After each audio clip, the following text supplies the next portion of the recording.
வணக்கம் மக்களே, இதுவரைக்கும் நீங்கள் நம்ம சேனலை சப்ஸ்கிரைப் பண்ணலாம், சப்ஸ்கிரைப் பண்ணிக்கங்க. வரலாற்றிலேயே இல்லாத சரிவை சந்தித்த விராட் கோலி. ஆர்சிபி ரசிகர்களால் வந்த வினை திருந்துமா பிசிசிஐ? வரலாற்றிலேயே இல்லாத சரிவை சந்தித்த விராட் கோலி. கடந்த ஜனவரி மாதம் நடைபெற்ற இந்தியா ஆப்கானிஸ்தான் T20 தொடரின் கடைசி போட்டியில் ஆடிய விராட் கோலி தான் சந்தித்த முதல் பந்திலேயே டக் அவுட் ஆகி இருந்தார். அதுவே சர்வதேச T20 போட்டியில் விராட் கோலியின் முதல் டக் அவுட் ஆகும். அதன் பின் IPL தொடரில் மிக அதிக ரன் குவித்த வீரராக இருந்தார். ஆனால் மீண்டும் சர்வதேச T20 போட்டிகளில் பங்கேற்ற கோலி 2024 T20 உலகக்கோப்பையில் இந்திய அணியின் முதல் 3 போட்டிகளிலும் ஒற்றை இலக்கத்தில் ஆட்டமிழந்தார். கடைசியாக நடந்த அமெரிக்க அணிக்கு எதிரான போட்டியில் அவர் தான் சந்தித்த முதல் பந்திலேயே டக் அவுட் ஆகியிருந்தார்.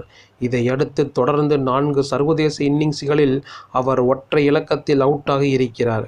விராட் கோலியின் இந்த மோசமான நிலைக்கு காரணம் அவர் உலகக்கோப்பை தொடரில் இந்திய அணியின் துவக்க வீரராக ஆடி வருவதுதான் என விமர்சகர்கள் சுட்டிக்காட்டுகின்றனர். தனது கிரிக்கெட் வாழ்வில் சர்வதேச போட்டிகளில் பெரும்பாலும் 3ஆம் வரிசை வீரராகவே விராட் கோலி ஆடியிருக்கிறார்.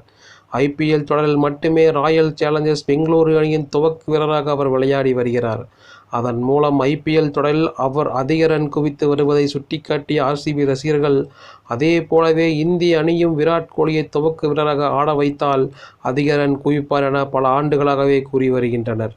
கடந்த 2022 T20 உலகக்கோப்பையில் விராட் கோலியின் பேட்டிங்கில் விமர்சனம் எழுந்தது. அவர் அதிக ரன் குவித்த போதும் அவரது ஸ்ட்ரைக் ரேட் குறித்த விமர்சனங்கள் இருந்தன. அப்போதும் விராட் கோலியை துவக்க வீரராக ஆட வைத்தால் இந்திய அணி வெற்றி பெறும் என RCB ரசிகர்கள் சமூக வலைதளங்களில் அதிக அளவில் கருத்துக்களை பகிர்ந்து வந்தனர். இதே கருத்துக்களை முன்னாள் வீரர்களும் கூறத் துவங்கினர்.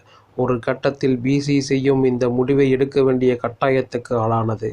ஏனெனில் விராட் கோலியை மீண்டும் 3ஆம் வரிசையில் ஆட வைத்தால் அவரால் ரன் குவிக்க முடியாமல் போனாலோ அல்லது இந்திய அணி தோல்வியடைந்தாலோ அப்போது கடுமையான விமர்சனங்களை சந்திக்க வேண்டியிருக்கும்.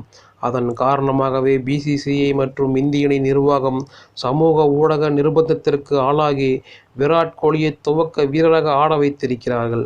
அதுவே அவரது இந்த மோசமான ஃபார்முக்கு காரணம் என கூறப்படுகிறது. சூப்பர் 8 சுற்றிலாவது விராட் கோலி தனது ஃபார்மை மீட்பாரா என ரசிகர்கள் ஆவலாக எதிர்பார்த்து காத்து கொண்டிருக்கின்றனர்.